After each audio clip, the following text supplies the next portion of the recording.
This is 365 Sports, powered by Sikkim365.com. Welcome to the Triple Option. Here's your host, Paul Catalina. Oh, welcome in. I'm just going to get right into it, guys. You wore your Florida Gators blue to celebrate today. Oh, shit. I didn't even realize that. This is a new shirt, and I thought, like, hey, I'll wear it. I think that Pantone is exactly the same, too. Yeah. Oh, my God. It was already a crap day. This is the second day in a row that I have sworn before. It is. Yesterday was really bad, but, like, it just I know that I'm supposed to be professional and that things like this should not affect me in the way that they did. But watching that game last night and watching Houston for the first time themselves fall apart late. Usually they make the other team fall apart. And I felt it coming. When they were up by 12, if they could have gotten up by like 16 or 18, the game is over. Like they sweated or they grinded away, and then it's but then it's like brick. Yeah, they missed like 9 of 11 shots down the stretch. Anyway. Yeah, all those things, Royden. All those things. And I'm not a Houston fan, but I do want Kelvin Sampson to get a title. Like he's been great for a long time. Not good, great. He's a Hall of Fame coach. Would love to see him at 69 years old finally get that title. It's really, really hard to do. And then for him to not get it and get it at the hands of the sports team that I despise, like the university that I despise the most out of anything, and then have to watch, like all I want to do is watch one shining moment. That's it. And I have to listen to 20 minutes of bullshit about how great they are? And it's not, I say it's bullshit. It's not. They were really good. Like, they earned all that stuff. I know this in my rational mind. Right. But I'm not being rational right now. Baby brain is going, no. Yes. No, I don't want. No, I do not want this. I did not want it. And I was so mad. I'm just sitting there, and here's this, like, Todd Golden, who has the best PR people ever. He made it through a whole week at the Final Four. Nobody asked him a word about it. A word. You said it's not even on his Wikipedia page. It's not. Wild. Art Briles can't take a step without someone yelling something at him. And he was just... He can't coach a high school team without there being a media press conference. No. I don't understand. Look, they're working on... maybe he wasn't Mel Tucker. He wasn't dumb enough to, like, twist one off on the phone. But It's this scientific term. Yeah, it is. It's what the doctors call it. Yeah. But when you go in to donate, they ask, sir, would you like to twist one in this cup, please? Yeah. But my fan brain was just that I hate this. I don't think there's anything wrong with like Walter Clayton Jr. seems like a good guy. They seem fine. I don't know. That guy, what's his name? Haw. Looks like he has a 9-year-old girlfriend, but still, that's just me irrationally lashing out at a guy who played really well down the stretch and probably made the biggest key plays for them that kind of swung Florida to get back and finally take the lead. I mean, Houston had Walter just to get into the game. Just had Walter Clayton Jr. on lock the entire first half, and they just let them hang around long enough for him to kind of get back in it. And he ended up not having the best game ever, and everybody thought, like, if you're going to win, you're going to need an incredible game from Walter, like, their best player, obviously. But, but that was the other thing about you can only, like, keep a guy like that's that good down for so it's long. Basketball. Everybody makes a run, And they shoved him so far outside of just a normal game that, like, usually when, like, it rushes back, like, then you're going to pay the price for being too good earlier. Like, had he just scored 6 points in the first half, maybe he's not, like, in a mode where he has to, like, take it and lock in and go, okay, all right, let me do this. And it's not just waiting for it to happen. So, and then, like, to not even get the shot off, and such a weird thing for Emmanuel Sharp, who's going to wake up thinking about that, where Walter Clayton Jr. made it, like, that was a brilliant defensive play where he just was in his field of vision enough to where he thought, oh, he's going to hit this ball, and he really just ran right by him. At that point, you have to, like, what do I know about trying to make a game-winning shot? Granted, I don't think you have to know about it to like, talk about it on air. I know what I saw with my eyes. At that point, you are either better off throwing it at the rim, which, you know, if you're already up in the air, you're either better off throwing it at the rim. At least it's a shot. Maybe you get an offensive rebound. Somebody touches it, it goes out of bounds, whatever. But, you know, for some miracle, you sink it. But, like, or you just let them get and foul them immediately. Then they're up, you know, then you have to just extend the game from that point. And you already had a miracle against Duke. Like, why not try for another one? But they were so focused on trying to get that three-pointer to win it that, like, or they won by 2. Yeah, they were so focused on getting that three-pointer to win it that I think it kind of threw them off their entire game. And you saw Florida's defense, everyone was extended beyond the three-point line. They didn't have one person in the paint for that final sequence if you go back and watch it.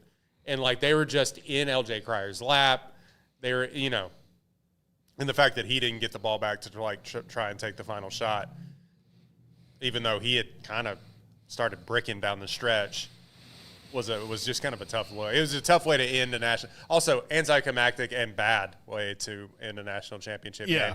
When the one shining moment final play is Florida diving on the ground for the ball and, like, not somebody, you know, missing a shot or hitting a shot. Ew. Ugh. Yucky. I'm good. Yeah, it's also, what a brick fight, man. 65-63. It was. Like, 39%, 25% from Florida, 34%, 24% from Houston. And we kind of figured it would be, like, with Houston. Houston's going to muck it up. But compared to that Duke game and down the stretch of that Duke final, you know, the Final Four game, like, ugh, man. Yuck. Like, entertaining in the end because they scored back from a 12-point lead, but also, like, brick, free throw. We're back in this game. Free throw to take the lead. Ugh. Yeah. I'm good, man. I'm good on that. Yeah. By the way, Mike Malone out at Denver. Yeah. Like, I know we don't talk about NBA on this show, but yeah, it was rough. And I think I got into this a little bit with Pierre yesterday. My thing, like, and it's different for every sport with Florida. Garrett, I know that, like, you don't like them either because you're an LSU fan. Yes. It's the football rivalry, when they win, it doesn't bother me as much as maybe this one does. That's fair. Because it's back and forth, right? Mm-hmm. And the basketball rivalry, they're not in the same conference. They play every year. Baseball bothers me the second most because we kind of had the same history in that, and then they finally won a few years ago. Yeah, they got them. And we still haven't. Basketball bothers me in a different way that's driving me nuts lately, in that they've now have 3 national titles. They're officially a basketball blue blood, in my opinion, with 3 national titles in the last 20 years. That's what we gave to UConn, right? So they're up there with UConn now in that regard. And they had some stretches, you know, the last decade where they were between Billy Donovan and now that were not good. You know, Mike White left him and went to Georgia because he couldn't stand their the fan base. Like, really, that's why he left. The fan base was driving him nuts. He felt they were unrealistic, and he left. Apparently, he wasn't realistic enough. No, he was not. So they were in the wilderness for a little bit after Donovan, and like Yeah. you saw like what kind of success he had at the NBA level. Even like he wasn't able to really I mean, he had some success at OKC, but like, yeah, I don't. For him to come in from Sanford, like, regardless of what you want to say about the guy, which is tough, but like regardless, he has in three seasons, built them up from just a coaching job at San Francisco to taking a 2-time national champion to now to blue blood status in just like 3 seasons at the helm. And granted, Florida has spent money. They've hit the transfer portal. Walter Clayton Jr. is like 10,000 years old. He's only like 22. Yeah. But like they got all the right pieces, and when everybody thought it was like Auburn's to lose in that conference, they hung around, got the number 1 seed, the second number 1 seed in the SEC, had a late surge late in the season, kind of supplanted Auburn, and continued that run. And I mean, de-seeded, not dethroned, I guess, but like unseeded UConn in Raleigh. I was there for that game. They were down in that game and had to make a comeback in that game. I mean, say what you will. I mean, they really just kind of were the story down the stretch of the back half of the season. So, congratulations to the Florida fan. I know you are unhappy with Florida fan, but congratulations to them. Hey, they are now like you said, a blue blood in college basketball. 3 championships for folks down in Gainesville in basketball. That's crazy. Yeah.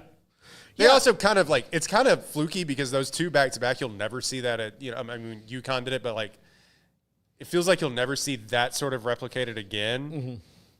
It's tough to say when UConn did it, but like the fact that like all of those guys were going to be lottery picks, and then they all came back, and then they were still lottery picks. Yeah. Like that feels crazy. This one feels more like a normal, what we're going to see from national champions going forward, where it's like a bunch of transfer portal guys, have some really good recruits. This kind of feels like it may be a one-off for Florida. I don't know. Well, I mean, deep down what their because look, a lot of these classes like stuff Walter is. Clayton will be gone. Yeah. So, and he's the difference for that. Like they've got a lot of, like good role players. Like that was their thing is but he turned into a star this year, and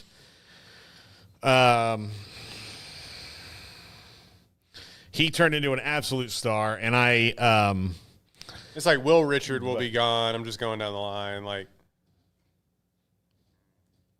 Condon's a sophomore. He'll probably be back. Yeah, he'll be back. Clayton Jr.'s gone. This is name the roster game, but like they had some good senior leadership, which we have seen when you have the good mix, and we've been talking about it. The age and experience and depth goes a long way. Yeah, absolutely does. And which is like you had like 2 of the more older teams in college basketball playing each other. Like the only way it could have been more old is if Auburn was actually playing in the national championship game. Yeah, I think it's interesting to me, like how they do it. And like I said, so when I get back to they become a blue blood, Florida State's always trying in football. Like I never believe that they're not trying. Now they may be trying in the wrong way, but like I'll never, like, they may have the wrong people in place like they did with Willie Taggart to try, but they didn't hire Willie Taggart because they weren't trying. They just made a bad hire, but it did bother, like, for a long time, Florida State didn't take the athletic director position seriously, which affected all this other stuff. And then they had an AD that wanted to put more resources towards basketball and did, but he didn't do it just because he liked basketball. He did it to spite Jimbo Fisher. So it was never from the like purest intent of, hey, let's make the basketball team good. It was like, I really care about basketball and we should put more resources towards this. But also, this guy who just won a national championship and is rude to me, F him, and I'm I'm going to make it like, oh, well, we're not going to build your facility because, basketball hasn't got anything yet. And he's like, hey, Jameis Winston, national title, 30 NFL draft picks on this team for over 3 years. Like, what are you doing to me here? He's like, yeah, well, you guys have enough. Maybe, a hello in the morning would be nice. Maybe. You never ask how I'm doing, actually. Yeah, listen, you saw that I won my local golf tournament, and you didn't say a word about it. You know how hard that is, and you know how much I've practiced. I baked everyone cookies in this office, and you said, thank you. Yeah. Not eat any more praise than that. Yeah. Everyone else raved about how good they were, and it was my grandmother's recipe. But no, it's so – Florida State was like a top 3 seed a couple of years. Look, 2020 – like those things actually did pay off in 2020, even though that AD wasn't there anymore. But they actually did pay off because in 2020 they had a good shot at being a 1 seed. They had at least been the highest 2, and then COVID happened. I saw somebody that they list what team would have won in 2020, and they listed Kansas, Dayton, FSU, and they didn't list Gonzaga or Baylor. And I'm like, and somebody else, I'm like, buddy, in 2020, one of 3 teams was winning that title. Gonzaga, Kansas, or Baylor. Yeah. Bottom line. Now, Florida State had maybe their most talented team ever, in the history of Florida State basketball. Ever. And heck, we had Bob Cousy back in the day, but playing against plumbers, Paul. Yeah, exactly. But they had this ridiculously talented team. After that, it just kind of slowly degraded, right? And part of that was because of the tumultuous nature of the football situation, which has been peaked and valleyed. And so to watch, this is what it's like. I would compare it to a pro sports team. If you're a fan of the NL West isn't a good example, but I use the Dodgers right now. If you're a fan of any team in Major League Baseball but the Dodgers, and they keep adding whatever Japanese superstar that they can get, whatever big-time player that they can get. They trade for Teoscar Hernandez, and they could just let him walk and let somebody else play left field. And they're like, no. He's the best guy we can get. We're not going to let him walk. Let's do this. Oh, hey, we're going to make sure we get Shohei Ohtani. We're going to agree to just be paid by us until he evaporates from this earth. And then we'll go get these other players. Oh, yeah. Hey, let's go get Yamamoto and Sasaki, who revere him. Right. Hey, you love this guy, right? You could play with him. He's even given money, deferred it down the line so that you could. He wants to be your friend, And so it's like that where you see, I got the rival university pulling out all the stops to make sure the basketball team is good. And look, I know they're in a conference that has more money and all these other things, but never once in my history as a fan of this school have I seen them pull out all the stops. And I think what most fans want to see is don't just throw money around to throw money around. Texas did that for a long time. Mm-hmm. But Chris Del Conte today said something, and I'm going to compliment him on this, because I think this whole universities don't have money. Now, there are some that's legitimate, they're not lying to you. But this whole, we don't have money to fully fund everything, da-da-da-da. No, yes, you do. The tuition's as high as it's ever been. Everywhere. There's nowhere that's a successful university that has high enrollment that is going, hey, books are not more expensive than they used to be. They just are the price of producing a book or whatever. They don't have to do that anymore. You can just put it on the internet and make kids buy it from there. The racket of college has never been more of a racket than it is right now. And I say that believing in a college education, but there's a lot of scam to it, right? In that they make you take a lot of classes. You're out of high school, and they still make you take classes that you will not need for your career, and that's what it's supposed to be. When I figured out that at Baylor they were communications, or broadcast or whatever, communication specialist is what my degree was. Anyway, quick rant. It's hey, you have to take 3 biology classes. I'm like, I get like being well-rounded and knowledgeable about things, and that's why you But why not technically, one? yeah, that's why you technically go to college. But it was like you have to take 2 maths, 3 bio, 3 sciences, a lab. I'm like, just teach me how to read and write. Like, Yeah. I mean, so write a press release. That's what I'm here to. Gary, I could have figured this know out that in 2 years. Your degree, you went online. I went online for sport management. Sport management, which those, like, here's the thing. Not all of those are on the up and up, but you found a good program. Yeah. But that's one of the things about going online now is they kind of cut out some of that stuff that you got to do. Like they kind of funnel it into here's your sport management degree. There's a school that we had a former intern go to. It's in Orlando. It's called Full Sail University, and they have like a sports broadcasting program. And like once you get there, you're in sports broadcasting. Yeah. Like you do learn some other things that you'll need to be a functional adult, but they're not like you want to be a sports broadcaster. They're going to teach you about sports broadcasting so that when Why you do I have to take Full Sail- earthquakes and natural disasters? Yeah, no, that's the other guy on the news. Yeah. like, yeah, so, Rocks for jocks. yeah. So it's just so they have money that they can draw from, a lot of them, and I admire Chris Del Conte saying like, look, we're the University of Texas. We strive to be the best at everything, and we're going to put the resources behind it. You know what? I'm not going to compliment them all that often because the team I hate the second most and would have been nearly as mad had they won it is them. But I will say this. They're pulling out all the stops. They're not making excuses of like, oh, well, you know, poverty. Like, okay, really? Like, that's the hard part about it. And I do understand that not every school is created equal. I would appreciate you just being truthful about it. Like, we can do this, and we're going to do this. You know why? Because not everybody can. And we're not trying to build some huge for-profit entity, which state colleges and colleges and universities in general were never intended to be. Never. Like the University of Phoenix is a new idea of a for-profit college. They were never intended to be that. Back in 1845, when all these schools started to get founded, there wasn't somebody going, no, listen here, you know what a good investment opportunity will be is we bring young men and we'll create some colleges for the women to teach them mopping We'll worry and about them sewing later on. teaching the children and whatnot for those who are as industrious to do so.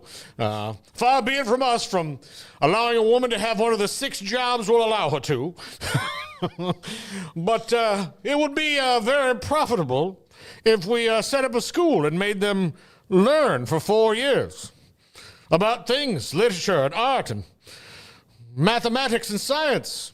We should do that. What will they?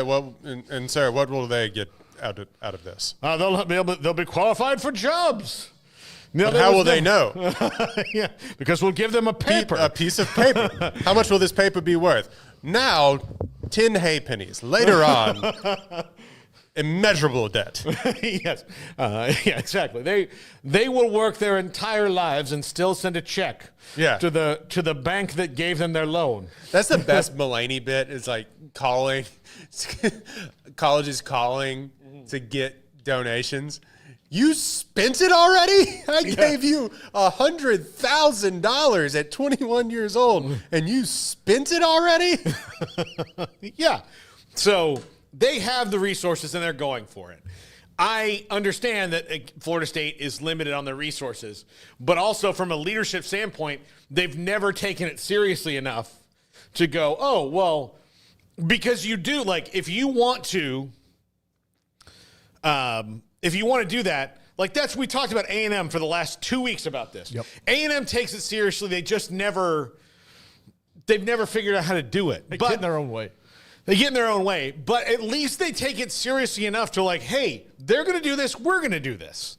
And they don't go out they'll ask for donations because, yeah, they need donations. You got to keep pace with that. But they don't pretend like they're flat broke. And that's the thing that I think bothers me the most. That's one of the things I admire about Tech right now is that they're like, hey, you know what? We've got some pretty damn successful alumni. We've got some resources here. We've got some things to do it. Let's go effing do it. We're a school of robber barons. We can, Yeah. That's why I don't understand Vanderbilt. Why they don't, because they're named after like the best robber baron. Yeah. He was so good at it. He was so good at it. they wrote books about it, actually. They had he's like one of the political cartoons of Cornelius Vanderbilt are literally in every history book that you get in high school everywhere. Yep. It's one of the first ones you see when you talk about the Gilded Age there of here's a political cartoon of Cornelius Vanderbilt. Because he wasn't nearly as nice as Andrew Carnegie, even though they were doing the exact same thing. This is macroeconomics and billionaire talk on the show now, but that was the thing. It's like somebody was saying that Apple is losing like $1 billion on making all of their TV shows and movies or something, and people are like, you know what? Good. Andrew Carnegie, billionaires used to fund art. And it's now we're trying to send them to space. Yeah. And it's Andrew Carnegie just gave us libraries. You know what I mean? They used to do something. Badass library too. They are. You awesome. were just there, weren't you? Just there like 2 weeks ago. It's Yeah, freaking you were awesome. just there. Yeah, so They used to give us some. So yeah, good. I'll let the corporation It was- lose $1 billion on that. It's fine. They're was called- trillionaires. it was called noblesse oblige. Oh. Yes, that's what they called it. And they felt here's the thing, because they ran in a circle where they had so much money, but their thing was you didn't help the downtrodden this week? Yeah. You're a real son of a bitch, aren't you? Yeah. And so then all of this it's weird how the one-upsmanship now has turned into space and let me see how many bigger companies I can buy and grow and grow Yeah. and grow. And back in the 1890s when this is going on, they're oh, a library? That's cute, Andrew. I'll build a school in Nashville, Tennessee. You'll see. It'll be a very, very accomplished school academically. Their sports will constantly trip on their own balls. But I, sir, will build a school in Nashville, Tennessee that will spawn hospitals that people will go to when the other hospital that's not from my school couldn't help them. That's what I will do. And then it just, so that would be awesome to see that come back. Yeah. As opposed to oh, hey, I'm going to build a rocket in the shape of a penis.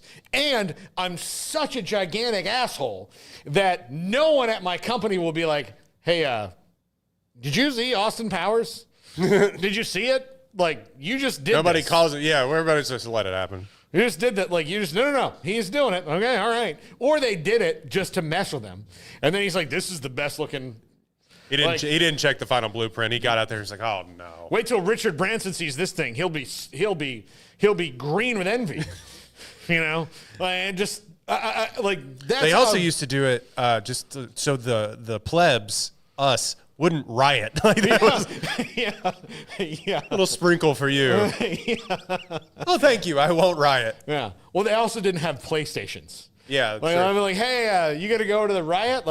Dude, I'm so deep into this Call of Duty thing. Yeah. Do you want to hop on? You know what? A rioting's exhausting, bro. It's a lot. It's a full day usually. You got to pillage? I don't even know how to pillage.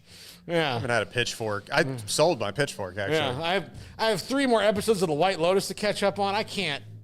I gotta run DoorDash for 6 hours tomorrow. I don't have time to catch up. By the way, that show sounds awful. The way my friends talk about it are just this show sucked and I hated it. 10 out of 10. I'm what? How does that? No, let me describe it to you. Everyone on the show is a person you don't really get behind. There's one likable character on the entire season. Guy Talk is his name. He's a security guard. He's the likable one. He's the one you really root for. Everybody else, you're oh, these people. They all have their hang-ups where you're oh, gosh. I'm just good on it, man. I'm good. Look, it's each their own. I really enjoy it. Just the way that people talk about it. It's I really did not like this season. 10 out of 10. I can't wait for season 4. I'm what? Yeah. So, no, it is how it is. But I hope everybody appreciates the Gilded Age history lesson we just gave them. People are going to be like, Look, I'm going to tell you, I said this before, I'll say it again. How many sports podcasts can sneak in that kind of historical reference? Not many. This one right here. Like, see Urban Meyer try that shit. We're linking NIL to Gilded Age billionaire robber barons. Yeah. No. Yeah. Look, Which isn't, we aren't far off. Here, I'll tell you. Here's where it definitely changed in sport. In the Southwest Conference in the 80s, like they were all donating to their schools, right? But they weren't like, they would like go and like, oh, this is my new science lab. It's named after, the Hardy G. McGee Science Lab at, this random Southwest Conference university. And I gave them $180,000 to build this lab and get new Bunsen burners. And they, holds up the check and they have a nice little thing. But I also gave the football coach $3 million to do whatever he wanted with. I don't know. Or I told him that there's a guy who'll have bags of money. All he has to do is call the guy and say, the donkey has died. Yeah. And then he will say, I have another one for you. Just go to the village. There's another one in the village. And then you will respond in this way. You will respond in kind of 3 knocks. 3 knocks. $1 million. Yeah. Just depends on how much. 4 knocks. $2 million. You just keep knocking. Gold Trans Ams. Yeah, exactly. So that's how it comes. So we just need to we're going long in this set, but we just need to go back to like literal bags of money. Yeah. I need every NIL deal to be so transparent that it's just like every kid has to take a picture. And maybe that's not good for the kid. They'll get the cash logo with on the it? cash, like Monopoly bag full of money. Like, I need that kind of transparency in our NIL deals. And maybe that's not probably great for the safety of the children. Yeah. But also, I just want that kind of transparency of thank you, oil baron, for dropping off the cash today. Yeah. No, I also want direct deposit hit, and it's just a guy with a bag of money. I also want that, again, why I respect Cody Campbell a little bit more than a lot of people do, because he'll just tell you what he's doing. I'm fine. I'm cool with that. Like, let's not pretend. It's not a secret.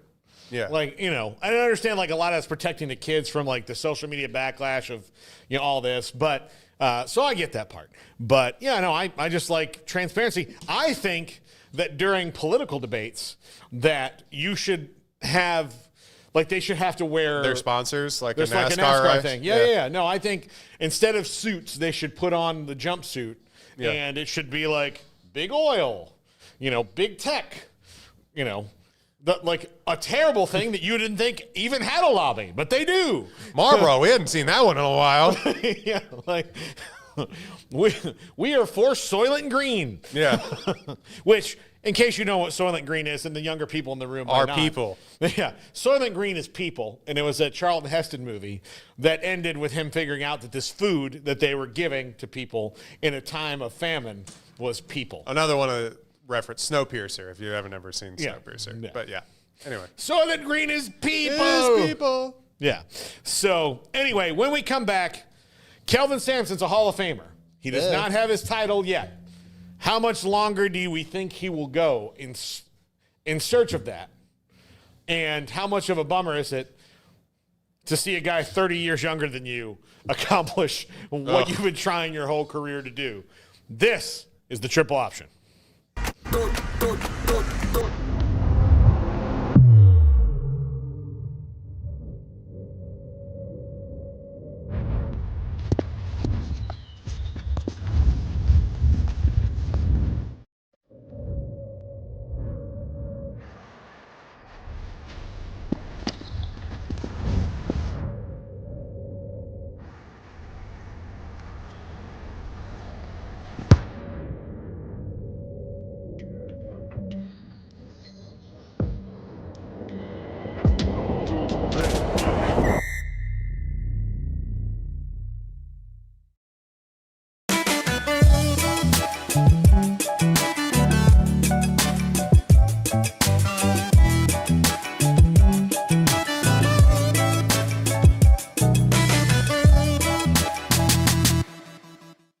Revive Superfood Smoothies. Peel, blend, and enjoy. Fast and easy, and I'm out the door.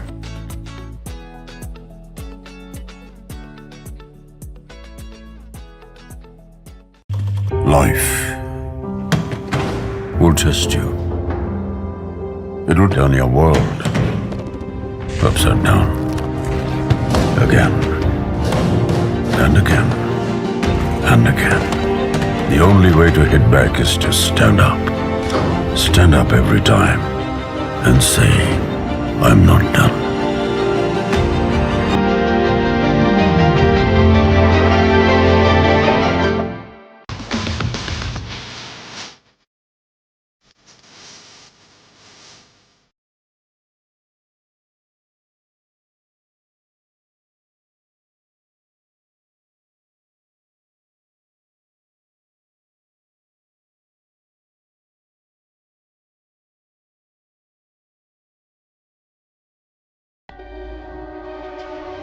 This is 365 Sports, powered by Sikkim365.com.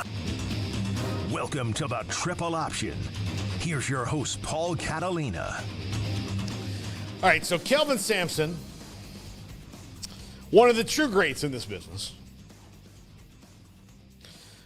does not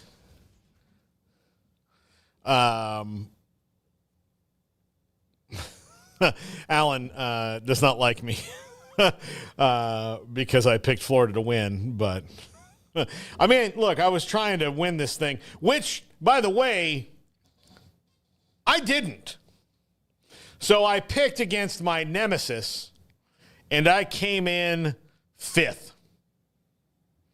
You picked against your better interest, too? Yeah, I picked against my nemesis, and I lost by, 17. This guy, let's see who he had.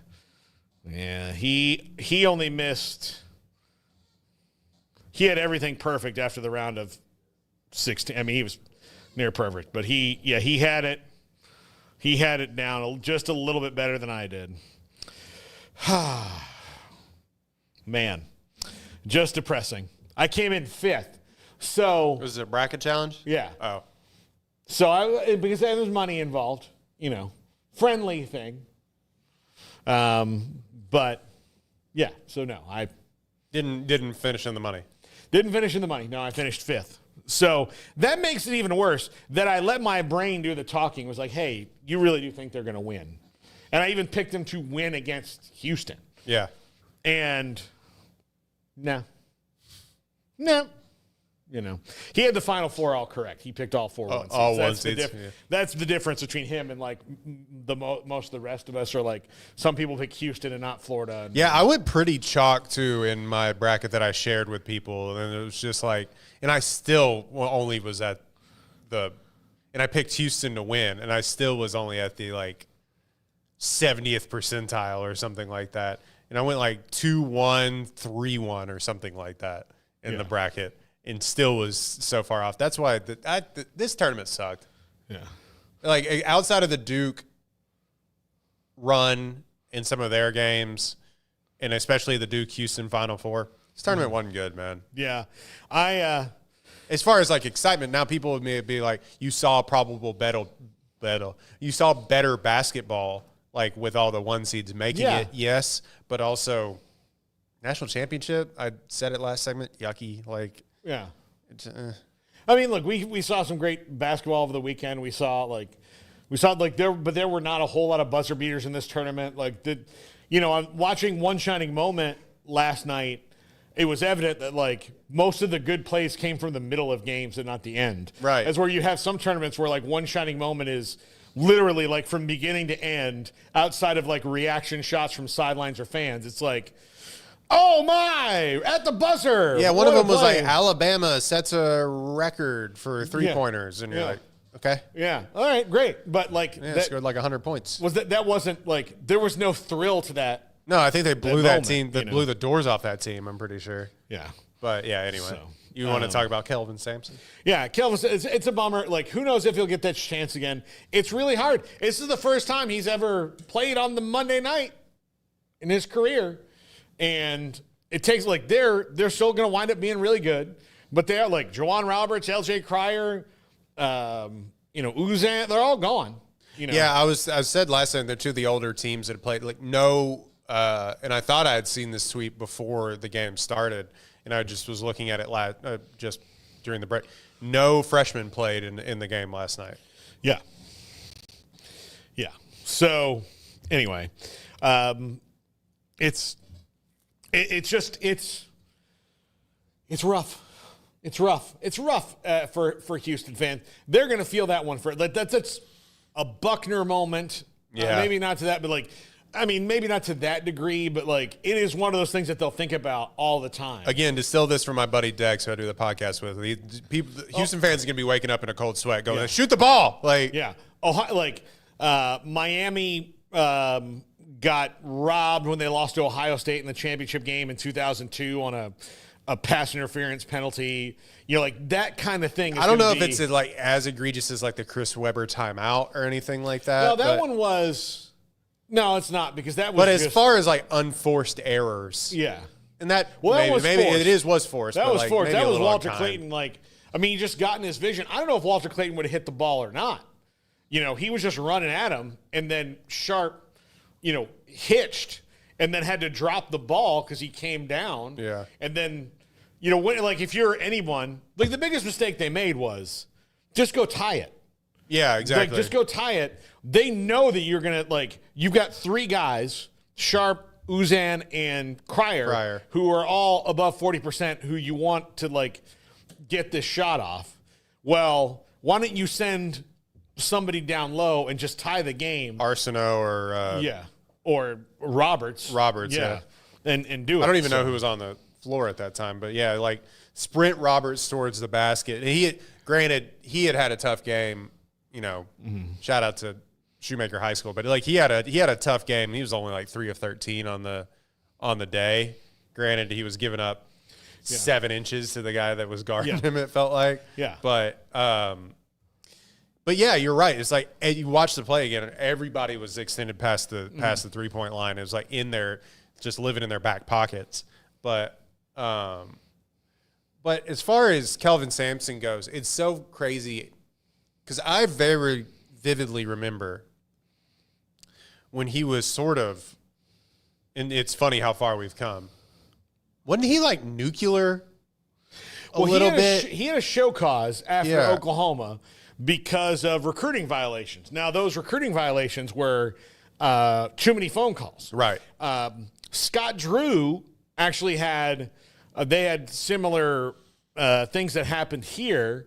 But both those cases kind of revealed that the NCAA had, guess what, an antiquated policy that dated back to pre-cell phones. So text messages and phone calls, when they made the rule, there were no text messages. You couldn't. Didn't equate for it. It was a little bit of a loophole, but yeah. They didn't really think about it. So what's a text message chain? Is each individual message one phone call, one thing? And this is also back before iPhones were even as smooth as they are now. Yeah. But that's where they just come about. So nobody really knew what to make of it. And social media, one of the things that Urban Meyer did to jump ahead of a lot of the old school coaches when he got the Gators job was he was reaching out to people on Facebook and Twitter. His coaches were going, and, that's how they got the Pouncey twins, because the Pouncey twins were on social media all the time, and they would hit him up on social media, and guess what?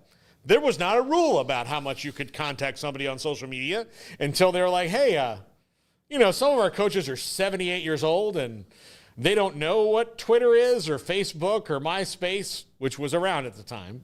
They don't know what this is, So you had to make all new rules for it. So Kelvin Sampson was not gold transamming people. He wasn't doing any of that. He was just contacting recruits more than was allowed. But I remember, but people treated it as it was. Think about how they treated Jim Tressel for the tattoo for thing. The tattoos. Yeah.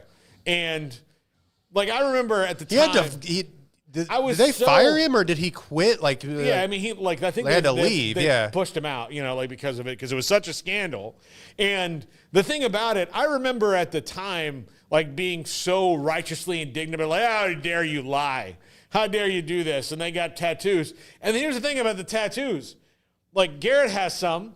Mm-hmm. Okay, he can't give me that tattoo. Like, it's not a currency. Like, he can't hand it to me. Like, so it's not an advantage Can't that sell I can. it. He can't sell it. He can't spin it off. So, like, yeah, okay, they got free tattoos, but who cares? That's not the gold Trans Am. That's not a bag of money. That's literally this guy walked in and said, "Oh, you're Trail Pryor. I'll do your tattoo for free." Yeah. All right. Like, I don't understand. Like, every universe. Like, and here's the thing. That was where they need to figure out. Like, okay, there's the hookup, and then there's cheating.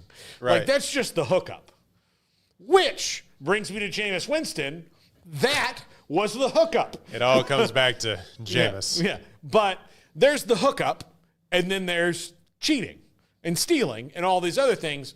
And that's where also, like, a lot of people that made these rules, like, clearly never had, like, a friend that, like, worked at a bar or, like, a bouncer friend that helped you get into every bar in town when you were not 21. I don't know. That might have happened to me. I was really in with the bouncers of Tallahassee. I'm disgusted. I, for one, have never gotten free drinks under the table at said facilities that my friends or wife have worked at. I pretty much, like, between the ages of 19 and 20, I never, like, you know what? I don't think I paid a cover charge the entire time I went to college. I made friends with a guy who turned out he was a big, ripped up dude. And then I made friends with his friends who are all bouncers, big, ripped up guys. And I never paid. Like, they'd sometimes have a new guy and they'd be like, all right, that's $10. And then, like, my buddy would be like, no, this Paul, his money's no good here. And they're like, okay, all right, good deal. Come on in. What an odd saying, though. Yeah. Your money's no good here. Yeah. Yeah. No, like, and then, like, you had the thing where maybe you just had to tip the bartender, who was also your friend. You just tipped him, and you just dropped a 20 in there at the beginning of the night in the jar, and your friends all dropped their 20s, and you got well more than $20 worth of drinks. Also, pro tip: do that if you're. I'm sure it's older people watching this show, but if you're younger, 21 and over, do that anyway. Like, I'm not saying $20, but, like, if you know that you're gonna have to pay all night, just tip them a $5 at the beginning of the night. You might get one or two, like, towards the end of the night coming your way that you weren't expecting. Anyway, just pro tip. Yeah. No, I think so. Like, make sure you tip the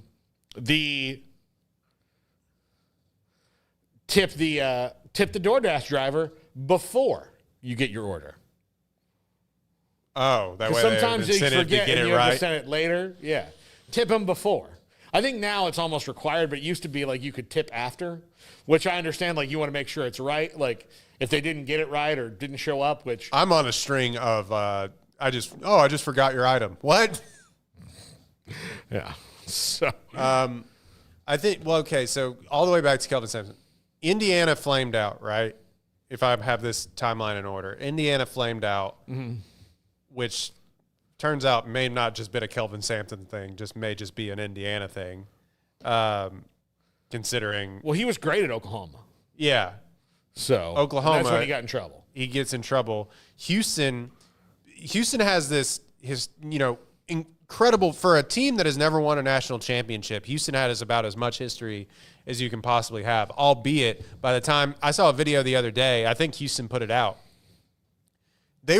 He was going around campus having to beg people to come to the games in 2016 when he was hired. And, like, trying to get people to, hey, it's free, like, come to that sort of thing. Mm. So, for as much as he's done at like sort of revitalizing these programs and also having to fight back from a time that with the show cause penalty or whatever, like having to fight back from that and still is like revered by like everybody's everywhere is talking. Scott Drew talks about him like he's like a wizard or something like that. You know what I mean? And he is. And he's just like, yeah, he's just one of the best coaches. Nothing you can do about it. He's just one of the best coaches in the planet. But yeah, I mean, he's at least like the College Basketball Hall of Fame and the Naismith Hall of Fame are one thing, right? Yeah. The Basketball Hall of Fame is one thing. Like Kim Mulkey's in the Basketball Hall of Fame. Yeah. So she went in with Kobe. Yeah, he did. She did. Yeah. In COVID, it was like 2021. Yeah. But it's like Kobe and Kevin Garnett and like Tim Duncan. Class. It was a crazy class. Yeah. Yeah. So he'll be there one day, along with a few other of his peers. But it is. You see it with the 1983-84 team from Houston. It's hard to get over the hump, man. Even when you have Akeem Olajuwon and Clyde Drexler and all those players. You know, I don't know where I'm going with this, other than like it's harder. I think like it's harder now to get back than it ever was. Yeah. And just the way that he coaches with they're old, man. They were old. They have several fifth-year senior. Like that's going to be tough. Granted, he's back there. He was in the Final Four in 2021. Yeah. But I don't know. Yeah. No. Hey. It is. It's what it is. Royden, I went to see a movie this weekend, and I wanted to wait to the end of the show to tell you about it. I went to see Minecraft. No, I went to see Snow White. Oh, with my wife. She maybe wanted to see worse. it. Here's the thing. There's nothing wrong with it. There's just nothing right with it. Like which is most of those movies. It just is, and I think outside of the crazy review bombing, like political nonsense around it, yeah, like just watching it, it's got a problem in that Disney did not pull out all the stops for this thing. I keep using that thing, but they didn't. Like Wicked just came out and was this like big, beautiful, epic, musical and all that, and then Snow White is there, like it's just the story again. And it very much feels like it's just something they're doing because they're like, okay, we did this one, we did this one, we did this one. They could have gotten a better actress to play her. But I like Rachel Zegler. I think the more I watch Gal Gadot, I'm like, ooh, brother, tough. That too. Yeah. Like they just. And then the other thing was like, so. Like it felt like a very low budget Disney movie, which doesn't happen. Like when you look for recognizable actors in this movie, it's Rachel Zegler, Gal Gadot, and then 10 CGI or the CGI dwarves and like which Dopey looks 7 dwarves. I don't know. Yeah, Dopey looks like Alfred E. Newman for some reason from Mad Magazine. I don't get that. My wife enjoyed it, and she likes she's a Hallmark movie fan, so it doesn't take she's not looking for nuance. Okay. In the whole thing. In the Disney Snow White adaptation. No. I, as a connoisseur of film like you, I'm just watching it going like, well, I mean, like if you had hired a better director and really put something behind this, like this would have been a really cool story and it really could have looked great. But you've decided that you're just kind of doing this. Like that's the. They're all weird, and granted, I haven't seen many of them. I've seen a few. I've seen the Beauty and the Beast one, which I think is okay. That's the best one. That's the best one. Like it just is. They're all weird bastardizations of the original thing, which is high art. High art, yeah. Like took somebody in Walt Disney, especially hours and hours and days and months to draw that by hand. Yeah. And then rotoscope it and put it on to where it was. And then compose this music. Yeah, exactly. It's basically stop motion, and it was like one of the first color animations too. Go watch Saving Mr. Banks about how hard it was to make Mary friggin' Poppins. Yeah, and that movie's not even that great, but it is like a good time capsule. I think it's all money grab. They did it for the bread, really. Is what somebody. And that's what you like the whole time. If you're. And the thing is, look, it's made for kids. Like it's totally made for kids. Yeah. It's not like so like if you're an adult watching, you can watch. I can watch a movie made for kids. I can watch a cartoon made for kids, like Phineas and Ferb, and it's done so well that like I'll laugh and I'll enjoy it. Yeah, there's several things like that, and been several movies like that have come out over the past few years. Yeah, they're like made for kids, but they're really good. But this movie's made for kids, and it's just like, well, kids won't notice. And then you're like, well, yeah, I know they won't, but like it feels like they're punishing parents. So yeah, again, I'm just going to compare this to Wicked, who, like you have the, like, it's a Best Picture nominee. Yeah. It's got all these like big glorious things to it, and then you've got like a tentpole, like the original Disney movie. Mm-hmm. Like the original one was Snow White, 1937. Like this was Walt Disney's like big swing at this, and then basically you're like, we'll get 2 actors, like everybody else. Any 2 actors. We'll do this, and well, who's gonna play the love interest and the huntsman and like the dwarves? Like, can we get people like, well, no, Peter Dinklage is mad about that, so we're gonna replace them with digital actors. So there's that. Yeah. And then, is anybody else recognized? Like, maybe like we have like a cameo for like who's going to play her mom and dad at the beginning of the movie. Like, no, they don't have lines. So let's not, And the thing is that The Lion King and Mufasa just came out right after this, and they went, that's Seth Rogen and, like all these big time actors. And yeah, I mean, they spend a bunch of money. Those also still feel like bastardizations of like on an existing property. And it's all just, the biggest, look, everything's kind of a money grab. Yeah. A lot of people don't make movie studios. The dirty secret, go watch The Studio on Apple with Seth Rogen, by the way. The dirty secret of all these movie studios is they're no longer in the business of like funding art to lose money. Like they are about making bottom line. And Disney especially, granted, they have funded more projects than anything over the past year, like with Pixar and everything else.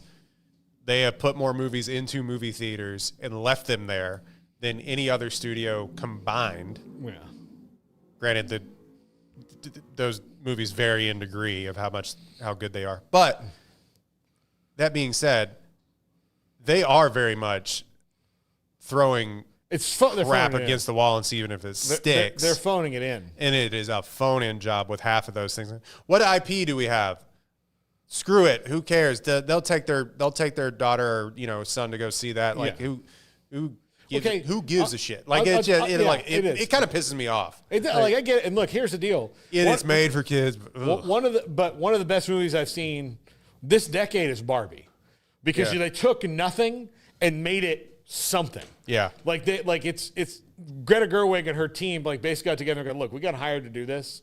And this is like one of those things, like it's an IP, but no, we're going to turn this thing on its head, and we're going to make something that's actually really funny and really smart, and it's going to be a thing. Well, yeah, and the whole first episode of Studio kind of focuses on that whole bit. Yeah, is like they took Barbie and made it into $1 billion thing, but they actually kind of made it art. For people will argue with that, but yes, like a viable actual movie. Look. As a comedy movie, as a person who appreciates like joke-a-minute movies, it's a joke-a-minute movie. Yeah. Step Brothers is a joke-a-minute movie. Wedding Crashers is a joke-a-minute movie. Like those are the kind of comedies. It's a joke-a-minute comedy. Yeah. Like it's just, and those are like really hard to pull off now. And the only way that you can do it is to wrap in some IP to it, because otherwise you're like, well, look, I watched a movie on Amazon. If you haven't seen it, it's called Snack Shack. I've been meaning to watch that. It's so freaking good. I promise you, like if you're people watching swear this, by it, and it just kind of didn't come out. Yeah, but it is so good and relatable and amazing, and it doesn't have a ton of recognizable actors in it. Gabriel LaBelle's in it, right? Yeah. If you watch The Fabelmans, which I don't know if anybody did, but and Saturday Night, he's in that. Yeah, and then. The guy who played Gail Betteke on Breaking Bad is the dad. Gillian Vigman, who's a really good character actress. You'll recognize her. She's the mom. But, like, the boys, like, everything is hilarious. The movie's hilarious and heartfelt and really good. And we just don't get movies like that anymore. But Snack Shack, it's on Amazon. Watch it before I see you next. You'll appreciate it. I can watch it tonight. Yeah, watch it tonight. You'll love it. Watch it. Like, my wife liked it. And she's not, like... Miss Indie comedy person like I am, Watch Death of a Unicorn, A24's newest movie. How was it? Just a little bit more serious than Cocaine Bear. Oh, well then I love it. Yeah. I'm there. All right, that's going to do it for us today on the show. We have several things. Kevin Sweeney from SportsIllustrated.com, Mike Craven of Dave Campbell's Texas Football. Craig's off the radar. We'll do the Virginia football schedule. And we've got John McClain, Hall of Fame columnist. My top 5, which is top 5 coaches. I've gone through each major sport, except for hockey. Garrett, I'm sorry, because that would have made it 6. All good. But the top 5 major things: college football, college basketball, NFL, Major League Baseball, and the NBA. Top 5 coaches to never win a title. Ooh. Yes. Do you have any suggestions? Who's your NBA one? NBA. Ooh, crap. To have never won a title. Yeah. That's still hanging around.